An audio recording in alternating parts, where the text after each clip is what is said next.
കൊച്ചി കളമശ്ശേരിയിൽ വീട്ടമ്മയെ കൊലപ്പെടുത്തിയ കേസിൽ 6 ദിവസം കഴിഞ്ഞിട്ടും പ്രതിക്ക് വേണ്ടി പോലീസ് ഇരുട്ടിൽ തപ്പുകയാണ്. പെരുമ്പാവൂർ സ്വദേശിനി ജെയ്സി എബ്രഹാമിനെ കഴിഞ്ഞ ഞായറാഴ്ചയാണ് കളമശ്ശേരിയിലെ അപ്പാർട്ട്മെന്റിൽ കൊല്ലപ്പെട്ട നിലയിൽ കണ്ടെത്തിയത്. ഒറ്റയ്ക്ക് താമസിച്ചിരുന്ന ജെയ്സിയുടെ കൊലപാതകം ആസൂത്രിതമെന്നാണ് പോലീസ് നിഗമനം.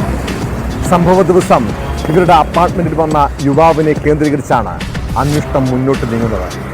ജെയ്സിയുടെ റിയൽ എസ്റ്റേറ്റ് ഇടപാടുകളും പോലീസ് പരിശോധിക്കുന്നുണ്ട്.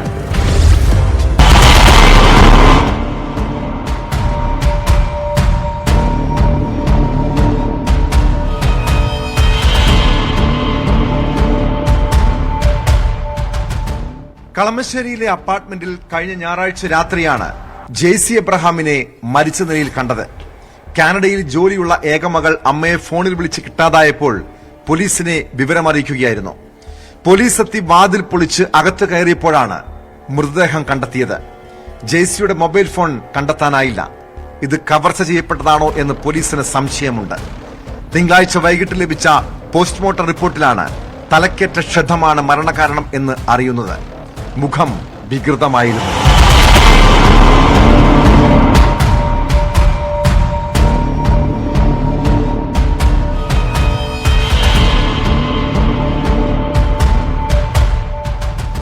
റിയൽ എസ്റ്റേറ്റ് വ്യാപാരത്തിൽ സജീവമായിരുന്ന ജെയ്സി എബ്രഹാമിനെ ആസൂത്രിതമായി കൊലപ്പെടുത്തിയതാകാമെന്നാണ് പോലീസ് നിഗമനം. സംശയമുള്ളവരെക്കുറിച്ചും അന്വേഷണം തുടങ്ങിയിട്ടുണ്ട്. സംഭവ ദിവസം അപ്പാർട്ട്മെന്റിൽ വന്ന യുവാവിനെ കേന്ദ്രീകരിച്ചാണ് അന്വേഷണം.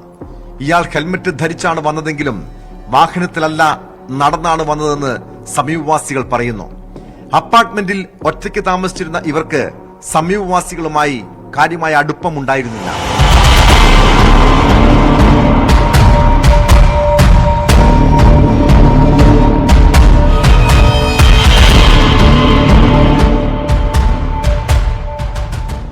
കുറുപ്പമ്പടി സ്വദേശിനിയായ ജെയ്സി ബിസിനസ് സംബന്ധമായ ആവശ്യങ്ങൾക്കായി 10 വർഷം മുൻപാണ് കളമശ്ശേരിയിൽ താമസിക്കാൻ എത്തിയത്. ദിവസങ്ങൾക്ക് മുൻപ് ഭർത്താവ് എബ്രഹാമിനൊപ്പം ജെയ്സി ചുണ്ടക്കുഴിയിലെ ബാങ്ക് ശാഖയിലെത്തിയിരുന്നു.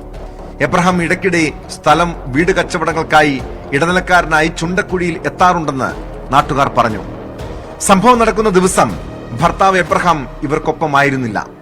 ജെയ്സി മുൻപ് മഞ്ഞുമ്മലിൽ വാടകയ്ക്ക് താമസിച്ചിരുന്നപ്പോൾ നിരവധി വാഹനങ്ങൾ വീട്ടിൽ പതിവായി വന്നുപോയിരുന്നതായി സമീപവാസികൾ പറയുന്നു. ജെയ്സി എബ്രഹാമിന്റെ സുഹൃത്തുക്കളെയും പോലീസ് ചോദ്യം ചെയ്യുന്നുണ്ട്. ഇവരുടെ റിയൽ എസ്റ്റേറ്റ് ബിസിനസ് ഇടപാടുകളെക്കുറിച്ചും പോലീസ് വിവരങ്ങൾ ശേഖരിക്കുകയാണ്.